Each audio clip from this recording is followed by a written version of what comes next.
Hola, ¿qué tal?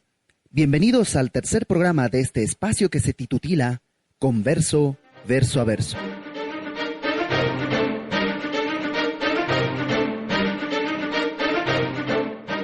El día de hoy comenzamos con esta música porque estaremos bastante apocalípticos.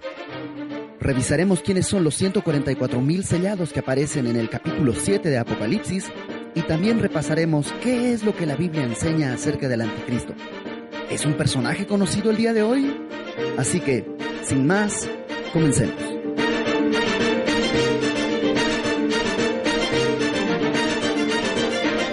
Hola, ¿qué tal? Este es el programa número 3 de Converso, Verso a Verso. Y el día de hoy están conmigo JJ. Hola. JJ, para los que no saben, fue bautizado así por un pastor amigo y el nombre completo es José Juan. Está también Alex Aguad. ¿Qué tal, familia? Saludos. Y está también Isaac Espinosa. Buenas a todos ustedes. Y está también Lenin Gutiérrez. ¿Cómo están, amigos? ¿Qué tal? Mi nombre es Ibert Cruz y pues vamos a comenzar. En este día queremos tratar de contestar por lo menos 3 preguntas. Esperemos que nos dé tiempo porque son preguntas un poco más polémicas de lo que hemos estado haciendo. Y la primera es esta. Dice: ¿quiénes son los 144,000 ungidos? Según los testigos de Jehová, ellos son los únicos que pueden tomar del vino y del pan de nuestro Señor. ¿Me pueden ayudar a disipar la duda? Entonces, a ver, ¿quién quiere comenzar con quiénes son los 144,000? ¿Qué les parece si leemos el pasaje? Sí. ¿Qué parece? Está en Apocalipsis capítulo 7, versículo 4. Dice, ¿quién lo lee? Si quieres leer, pásalo. Dice: y oí el número de los sellados, 144,000 sellados de todas las tribus de los hijos de Israel. De la tribu de Judá, 12,000 sellados. De la tribu de Rubén, 12,000 sellados. De la tribu de Gad, 12,000 sellados. De la tribu de Aser, 12,000 sellados. De la tribu de Neftalí, 12,000 sellados. De la tribu de Manasés, 12,000 sellados. De la tribu de Simeón, 12,000 sellados. De la tribu de Leví, 12,000 sellados. De la tribu de Isaacar, 12,000 sellados. De la tribu de Zabulón, 12,000 sellados. De la tribu de José, 12,000 sellados. De la tribu de Benjamín, 12,000 sellados. Después de esto miré, y aquí una gran multitud, la cual nadie podía contar. Bueno, eso ya es otra cosa. Ya es otra cosa. Sí, hasta ahí está. Hasta el 8, entonces. Entonces, ¿qué les parece si primero platicamos que el libro de Apocalipsis está tradicionalmente dividido por el Señor Jesucristo en 3 porciones, ¿no? La primera sección es las cosas que ha visto Juan, que es capítulo 1. Esta división está en el capítulo 1, versículo 19, ¿no? Que él dice: escribe las cosas que has visto y las que son y las que han de ser después de estas. Apocalipsis 1, 19. Entonces divide el libro así: las que ha visto, capítulo 1, las que son, capítulos 2 y 3, y capítulo 4 en adelante, las que han de ser después de estas. Y entonces estamos hablando dentro de la tercera sección, que es dentro de la gran tribulación, es decir, después de la iglesia, después del rapto, durante la gran tribulación, aparece este asunto de los 144,000 sellados. ¿Alguien quiere decir algo? Yo voy a actuar como conductor ahora. Ibert, ¿quieres decir algo? Es que Ibert es un experto en esta materia, la verdad. No, sí, es verdad, pero... no, ¿alguien quiere decir algo? ¿Quiénes no son? ¿O cómo? Bueno, de entrada, yo recuerdo cuando era muy pequeño, yo aún era católico, y una tía se convirtió en algo. empezó a visitar varias iglesias. Ahora es cristiana ella, pero estuvo frecuentando mucho un templo de los Testigos de Jehová. Y recuerdo que una de las cosas que me enseñó alguna vez platicando con ella fue precisamente este capítulo. Y recordando ahora su explicación, creo que, no sé si eso sea con todos los Testigos de Jehová, pero se da una confusión entre lo descrito en los versos 1 al 8 y el verso 9 en adelante, que describe otra multitud, ¿no? Hay diferencias muy claras que algunas veces, por simplemente no poner atención a lo que la Biblia dice en realidad, se pierden, ¿no? De entrada hay que entender que la gente que se describe en el capítulo 7, en los versos 9 en adelante, no tiene relación alguna con los 144,000 que se describen en los primeros versos, ¿no? De entrada, exacto, el verso 9 dice: después de esto miré y aquí una gran multitud, la cual nadie podía contar. Exacto. Los anteriores son 144,000. 12,000 de cada tribu. 12,000 de cada tribu, y sí son 144,000. O sea, ya son esos, y son de la tribu de Israel, del pueblo de Israel. Y dice el verso 9 que esos no se pueden contar, y que aparte son de todas naciones y tribus y pueblos y lenguas. Entonces creo que a menudo hay una confusión entre los 144,000 y la multitud que nadie puede contar, que se escribe en el verso 9 en adelante. Entonces podríamos decir que de entrada los 144,000 judíos son judíos, ¿no? Entonces, para ser contados dentro de esos 144,000, número uno, hay que ser judío. No está hablando de otra cosa, son israelitas, judíos, y lo especifica de cada tribu además, que además, como dato, sabemos que hay algunas tribus que están ausentes ahí, ¿no? Pero eso es otro asunto. Alex. Claro, también en el capítulo 14 dice un poquito más de los 144,000 de Apocalipsis. Exacto. Dice que en el versículo número 1, ¿no? Estoy leyendo en la NBI, bueno, por si que sepan que es otra versión. Dice que son personas que llevan escrito en la frente el nombre del Cordero y de su Padre. Y luego más adelante dice: nadie podía aprender aquel himno aparte de los 144,000 que habían sido rescatados de la tierra. Estos se mantuvieron puros sin contaminarse con ritos sexuales. Son los que siguen al Cordero por donde quiera que va. Fueron rescatados como los primeros frutos de la humanidad para Dios y el Cordero, y no se encontró mentira alguna en su boca, pues son intachables. Exacto. Y alguna vez oí el comentario, pero aquí me corregirá, que algunos creen que incluso son solteros, ¿no? El tema es que estamos hablando de una nueva época, ¿no? Estamos hablando durante la Gran Tribulación, y durante la Gran Tribulación, en muchos sentidos, se piensa que van a regresar tipos de adoración que se usaban en el Antiguo Testamento, ¿no? El día de hoy nos parecería, digamos, y ni tanto realmente, nos parecería demasiado raro que dijeran: para esta adoración voy a ir al templo a conseguir una prostituta. Pero eso era normal. Bueno, no solo en el Antiguo Testamento, en los tiempos de Pablo era normal ir al templo a conseguir una prostituta como forma de adoración. Y con el correr del tiempo eso se nos ha hecho menos usual. Pero se piensa que durante la Gran Tribulación, en medio de todo el caos y todas las cosas que van a estar sucediendo, va a regresar este tipo de forma de adoración. Y los 144,000, cuando dice que van a ser, no se han contaminado con mujeres, está hablando de eso, una pureza, que han vivido con sus esposas, si es que son casados, ¿no? Y han vivido en pureza. No hablamos tanto de soltería. Y la otra postura es que puede ser que sean solteros, ¿no? Realmente no habría ningún problema, ¿no? Pablo también habla de grandes beneficios para la obra de Dios en el ser soltero. O sea, lo que es seguro es no se han contaminado con ritos sexuales. Sean casados o solteros, ¿no? Exactamente. ¿Algo más? ¿Alguien? Pues cabe mencionar que es evidente que son judíos, ¿no? Pero otra cosa creo que está padre que apuntemos es que son una parte, un grupo de personas que Dios ha escogido en medio de esta gran tribulación para anunciar el Evangelio, los cuales Dios ha deseado sellarlos para protegerlos en medio de esta gran tribulación, porque la gran tribulación va a ir, en principio de cuentas, contra todos los judíos. Se va a desatar una ola de violencia y de persecución contra los judíos, y Dios decide sellar a estos 144,000, que son un grupo de judíos. No todos los judíos van a ser sellados, va a ser un grupo de 144,000. Y la intención, como decía Alex en el capítulo 14, es que estos hombres, ¿no?, prediquen a Cristo, que Exacto. siguen al Cordero. Es como, date cuenta, o sea, no solo son judíos, sino son creyentes. Son creyentes. Son judíos de la Gran Tribulación, creyentes en Jesucristo, exactamente. Que yo creo que es como ¿cómo decirlo? Un pequeño ejército de Cristo en medio de esta Gran Tribulación que anuncia el Evangelio. Exactamente. ¿No? Es lo que es. Eso ya descarta mucho. El número, la raza y aparte creyentes, ¿no? JJ. En el verso 3 los describe como los siervos de nuestro Dios. Exacto. Entonces, tratando como de hacer un resumen. Número 1,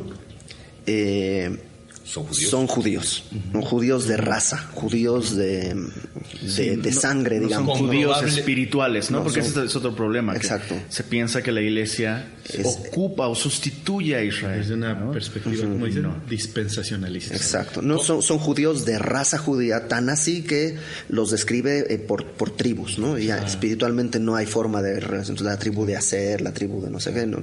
Son judíos de raza. Número 2, son 144,000, son creyentes en el Señor Jesucristo, es decir, puros, ¿no? Judíos de raza, creyentes en el Evangelio, han vivido una vida de santidad, y creo que además están en la gran tribulación. Sí, el día de hoy no hay los 144,000 escogidos o sellados en este momento, por lo menos visiblemente no están, porque no estamos en la gran tribulación. Claro. Tendrías que creer que estás en ese momento. para Exacto. decir. Lo cual es chistoso, ¿no? Porque muchos grupos se dicen, nosotros vamos a hacer los 144,000, y es así, órale, o sea, te vas a quedar en la gran tribulación. Pues Cristo va a venir por su iglesia en el rapto. Claro. Y entonces de los que se quedaron, Jesucristo va a escoger 144,000 para eso, para llevar y predicar el Evangelio a todas las naciones. ¿Algo más que agregar acerca de los 144,000? Probablemente tenga que ver más con la siguiente pregunta, pero un dato interesante que mencionabas sobre las tribus que se mencionan en Apocalipsis y las que no. La tribu de Dan no se menciona en esa lista de Apocalipsis capítulo 7. Y alguna vez escuché al pastor John Corson esa es su opinión de él, que de la tribu de Dan será el anticristo. Él se basa en Génesis 49, en el verso 17 es cuando Jacob da las bendiciones a sus hijos, a todos sus hijos. Y es muy interesante, en el verso 1 del capítulo 49 dice, juntaos y os declararé, es Jacob hablando, Israel hablando, profetizando, y profetizando, dice, os declararé lo que han de acontecer en los días venideros. Es la primera vez que se menciona en la Biblia este término, que a lo largo de toda la Biblia está asociado con profecía respecto a los últimos tiempos. Ajá, Sí. escatología. Fue conocido como Señor, ¿no? escatología, ¿no? Básicamente significa los días postreros o los últimos días. Y en el verso 17 es cuando se refiere a la tribu de Dan y dice, será Dan serpiente junto al camino, víbora junto a la senda, que muerde los talones del caballo, hace caer hacia atrás al jinete. Tu salvación esperé, oh Jehová. Entonces él opina, me inclino a pensar que puede ser que de la tribu de Dan va a ser el anticristo, y muy probablemente la tribu de Dan va a reconocerlo a él como el Mesías, siendo que obviamente es el anticristo. Y tiene mucho sentido, citando a mi querido profesor de Daniel y Apocalipsis en el instituto, Pastor Ibert Cruz, que cuando vimos Daniel, está esta sección donde empieza a escribir al anticristo y dice que apostatará de la fe de sus padres. Entonces, más que, como dices, pensando en la pregunta siguiente, más que pensar que Bill Gates, María Conchita Alonso o cualquier otra persona es el anticristo. ¿Quién decía? ¿Pati Manterola? Decía o algo por el estilo, o más bien es muy probable que sea un judío, muy probable, ¿no? Por eso. Por esa. Sí. Y tiene sentido porque se va a sentar en el templo como Dios. O sea, tendría que confundir y engañar. Pero antes de seguir, porque ya estamos pasándonos a la siguiente pregunta, pero ¿Cuál es la pregunta? terminemos lo de los 144,000. ¿Hay algo más acerca de los 144,000 que tengamos que tocar? Son sellados antes de que es como el límite cuando se detona la gran tribulación, porque el ángel clama que se detengan los que salieron a hacer daño a la tierra, los sellan y se detona Cantan un himno que nadie más puede cantar. Okay. Ellos. Entonces, número 1, no son, el día de hoy no los podríamos identificar porque van a ser sellados durante la gran tribulación. Claro. Son judíos de raza, de sangre, y son creyentes en el Evangelio, y su labor es predicar el Evangelio, ¿no? De la gran tribulación. Y nada más para añadir un dato polémico al asunto, hay algunos que ven en estos 144,000 un segundo rapto, digamos. Hay un momento en el que aparentemente son raptados y llevados al cielo, y lo que leíste en el capítulo 14 es que están ya en el monte de Sión, es decir, en el cielo, en el monte de Dios, después de haber sido raptados. Pero bueno, eso será para otra pregunta. Se nos une en este momento el pastor Sergio Rugerio. Vamos a hacerle campito por acá. Pásale, Sergio. De hecho, Sergio el Barbón Rugerio. El Barbas Rugerio. Que es el que se parece más a un judío de todos nosotros por las barbas. 144,000. Revélanos. Va la siguiente pregunta. A ver. Me gustaría saber, dice esta persona, al respecto del anticristo. He escuchado algunos comentarios que si es el rey Felipe y muchas cosas. No sé qué contestar a esas preguntas. ¿Qué onda? ¿Es el rey Felipe el anticristo? ¿Qué? Conteste Sergio, que va llegando, va que agarre calor. Pues la Biblia no dice quién va a ser, ¿no? No te define quién es. Y como nombre, ¿no? O sea, ajá, como un nombre, ¿no? Te da algunas características acerca de cómo va a ser, qué es lo que va a ser, pero no dice quién es, ¿no? Y yo creo que es parte del misterio, ¿no? Que Dios deja para que nos podamos estar enfocados realmente en ver quién es el Cristo, no el anticristo, y conocer al Cristo, ¿no? Es más importante. Aparte, Primera de Juan, bueno, haciendo una añadidura, Primera de Juan dice, bueno, yo sé que va a venir el anticristo, se los he dicho, ustedes saben que es real, que va a venir, pero quiero decirles algo, el espíritu del anticristo ya está entre nosotros el día de hoy. Hay muchos anticristos, y hablaba de estos gnósticos, que no era una tribu urbana como los góticos o algo así, sino un grupo de personas que, perdonen la broma, chicos, que eso negaba la divinidad, la humanidad de Jesucristo, y por lo tanto desdeñaba la doctrina ortodoxa respecto a la identidad de Jesús. Entonces, en cierto sentido hay muchos anticristos en este sentido de personas que se oponen a Cristo o que niegan su identidad, pero sin duda alguna hay un anticristo que se revelará en los tiempos. Que además, dicho sea de paso, el anticristo en la Biblia me parece que nunca es nombrado como anticristo. Tiene otros, es el pastor inútil, el hijo de perdición, Nación desoladora. Hay muchos nombres que se le da, ¿no? Pero como anticristo, nunca es mencionado. Pero ¿qué sabemos del anticristo? A ver, platiquemos. Ya sabemos que no es por lo menos no es el rey Felipe, que sepamos el día de hoy, ¿no? Es interesante saber que el anticristo no es que sea todo lo contrario a Cristo, sino es alguien que va a hacerse pasar por Cristo, ¿no? Alguien que va a intentar ser parecido a Cristo, que va a decir yo soy el Cristo, el Mesías que todo el tiempo estuvieron esperando, ¿no?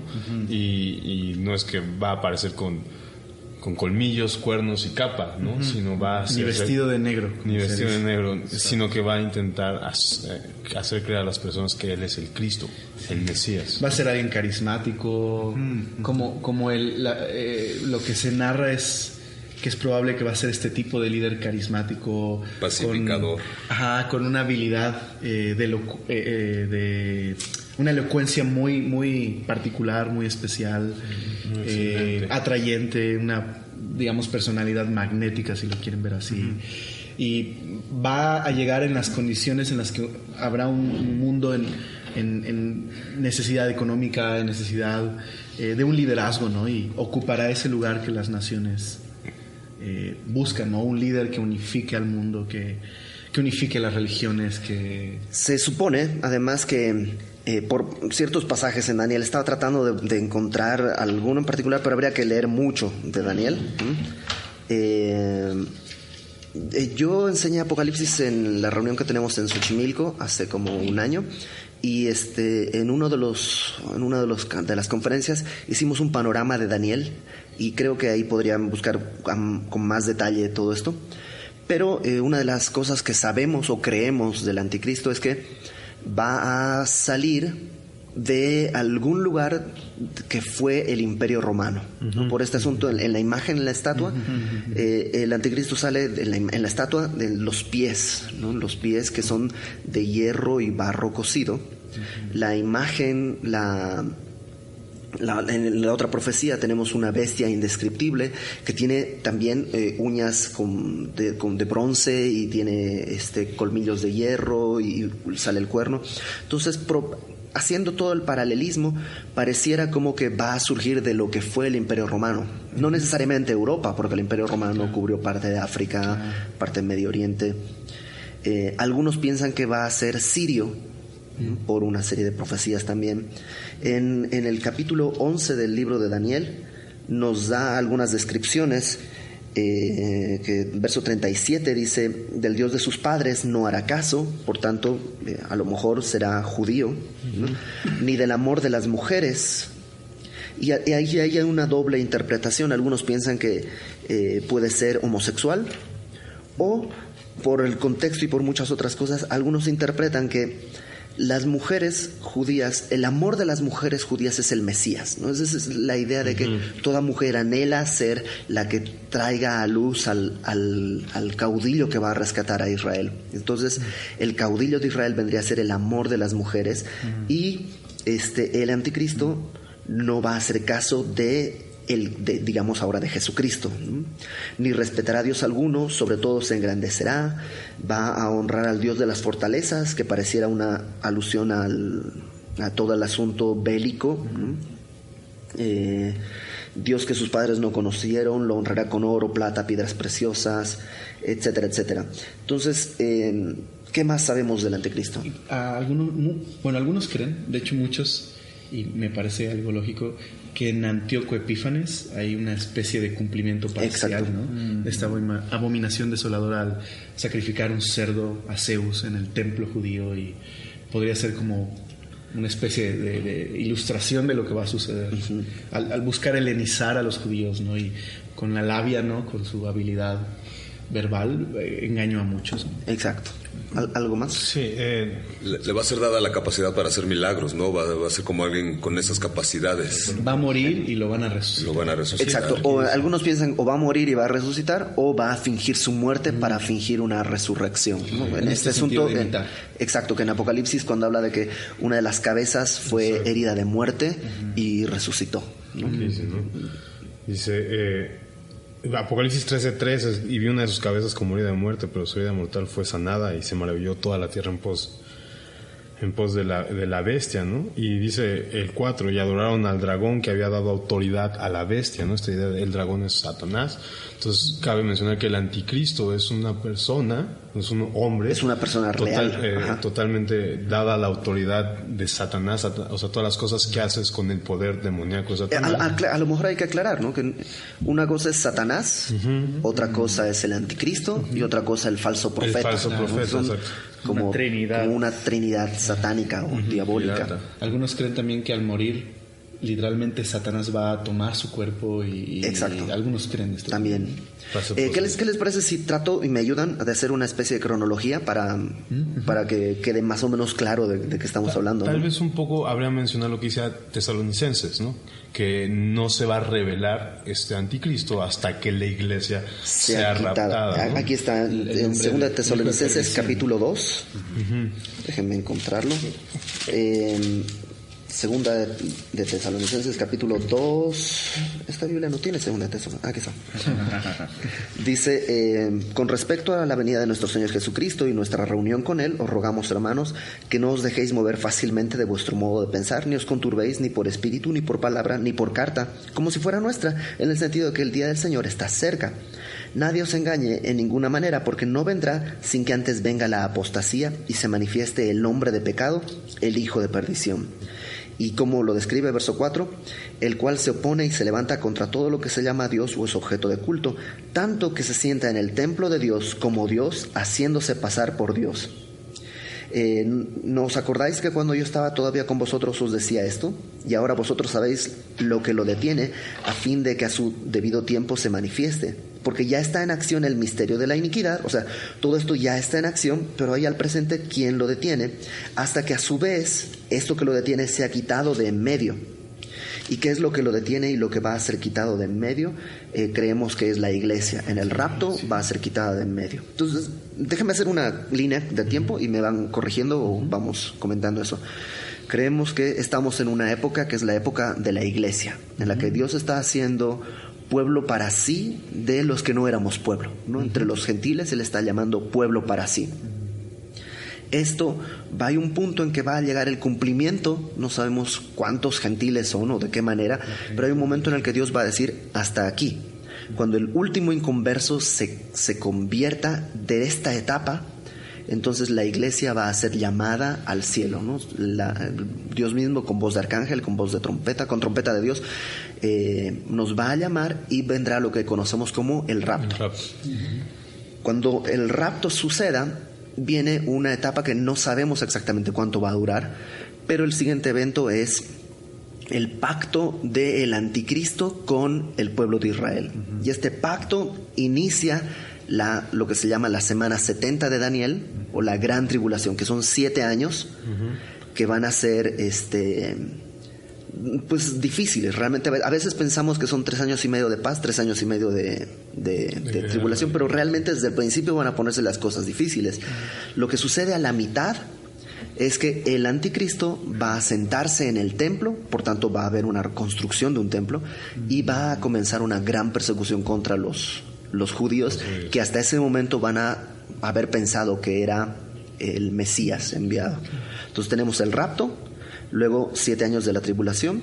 A la mitad de esos 7 años el anticristo revela su rostro entre los judíos y viene la gran persecución, y termina estos 7 años con el regreso de Jesucristo y nosotros como iglesia detrás de él, que él va a llegar y va a tomar posesión de lo que le pertenece y va a iniciar un nuevo periodo que se conoce como el milenio, en el que Cristo va a reinar físicamente desde Jerusalén. No estamos hablando de cielos nuevos y tierra nueva, estamos hablando de este mismo planeta, un poco cambiado por todo lo que sucedió durante la tribulación, pero es este mismo planeta, y va a iniciar el milenio.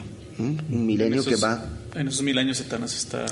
En esos 1000 años Satanás está encerrado, atado, y el anticristo está en el lago de fuego junto con el falso profeta. Y ahí hay un juicio, ¿no?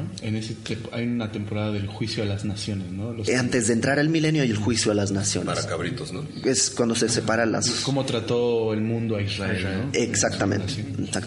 Entonces, cosas que tenemos que saber del anticristo: no se va a revelar hasta que la iglesia sea quitada. Entonces, si la iglesia está acá, podemos hacer 1000 especulaciones, pero no se va a saber hasta el momento en que sea quitada la iglesia. Yo creo que para cada etapa Dios tiene a alguien preparado para cumplir ese rol, ¿no? Porque qué tal que el que preparó el día de hoy tiene 90 años, entonces ya no tendría el vigor para cubrir este rol, Satanás, ¿no? Y entonces Satanás tiene preparado uno en cada momento. ¿Dije Dios hace rato? Sí, Dios. Sí. Satanás tiene preparado a alguien para cumplir ese rol, porque Satanás mismo no sabe cuándo va a ser el rapto. Entonces el momento del rapto comienza esto, o se revela. El día de hoy podríamos apostar, pero pues no hay forma de saberlo. Y ha sucedido en otros años, ¿no? Otros han dicho, es este. Aún en el primer siglo creían que era Nerón. Hitler ha sido otro de los... Hay una forma de saber quién va a ser, y es que te quedes en el rapto, ¿no? Entonces, si tú te mata la curiosidad de saber quién es, pues simplemente tienes que quedarte en el rapto y lo vas a ver. Pero así que la curiosidad mató al rapto. Exacto.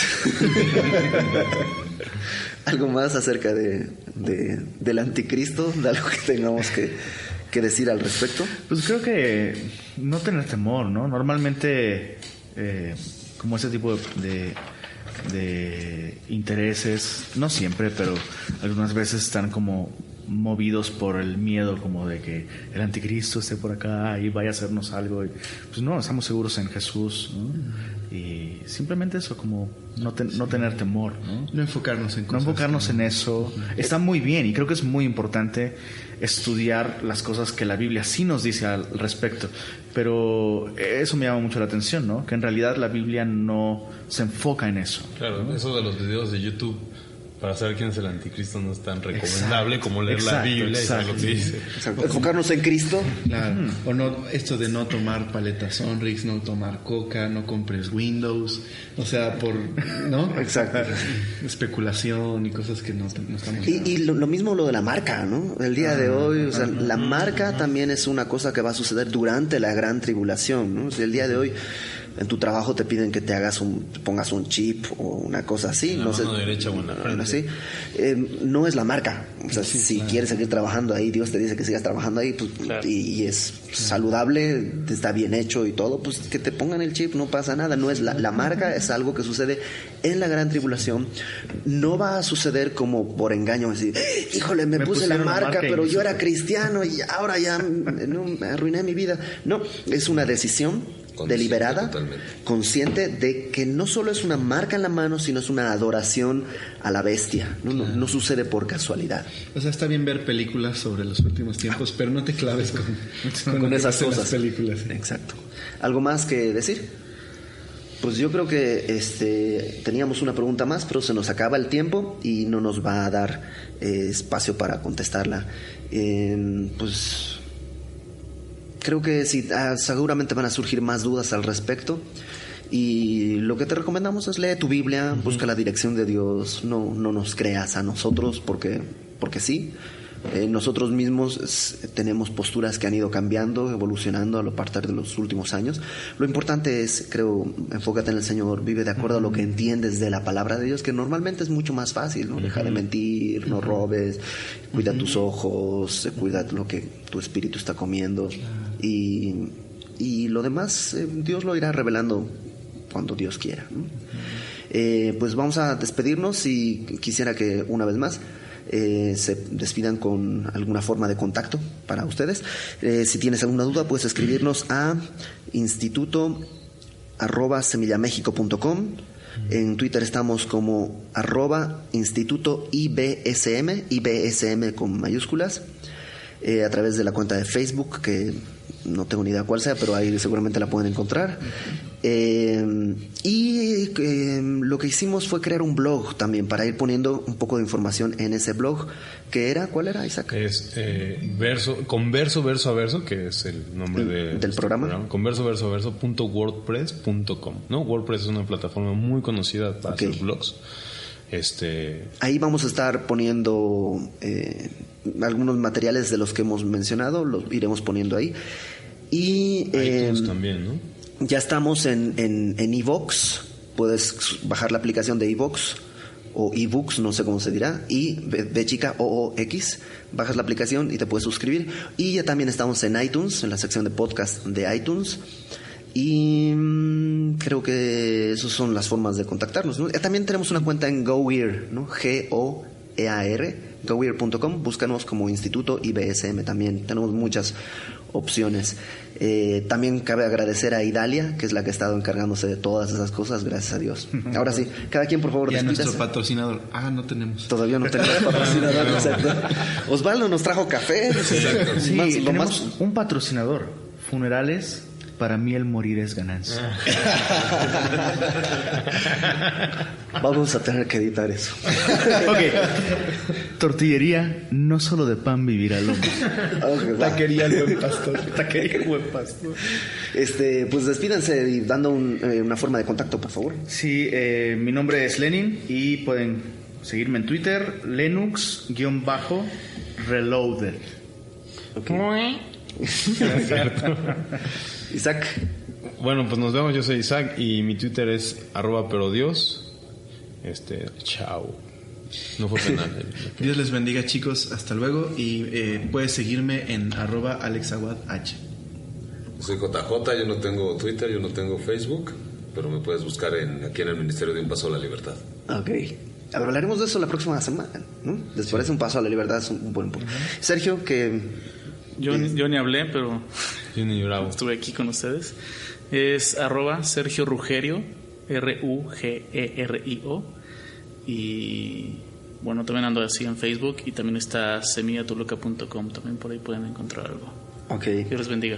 Y mi nombre es Ibert Cruz y me puedes encontrar en Twitter igual, @Ibert Cruz. Quería hacer una agenda para cosas que tengamos que anunciar. Por ejemplo, este programa, si lo escuchas, cuando lo escuches ya va a haber pasado la conferencia de jóvenes. Debíamos haberlo anunciado la semana pasada. Pero tenemos algo planeado pronto. El 30 de agosto, es el último sábado de agosto, tendremos una conferencia de adoración titulada o llamada Una vida de adoración. Y este año vamos a hacer la invitación para toda la iglesia. Entonces, de 9 a 2 de la tarde va a ser exclusivamente para ministerios de alabanza o personas interesadas en participar o involucrarse. ¿De Semilla o de cualquier iglesia? De cualquier iglesia, Okay. ¿no? De 9 a 2. Y de 4 a 8 y media va a ser para toda la iglesia y están invitados, no importa que no seas de Semilla, puedes acompañarnos y es completamente gratuito. ¿Fecha, nuevamente?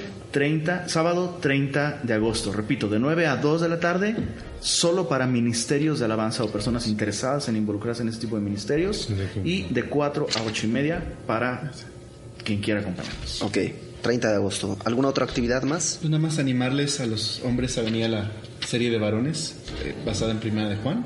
Ya empezó, o va a empezar, creo, este jueves la primera, entonces no vas a venir a la primera, pero es una temporada de varias. Entonces. Jueves a las 8 de la noche para hombres aquí en Semilla. Todo esto aquí en San Antonio número 13, en Semilla de Mostaza, México. Bueno, eso es todo. Nos vemos. Bikes.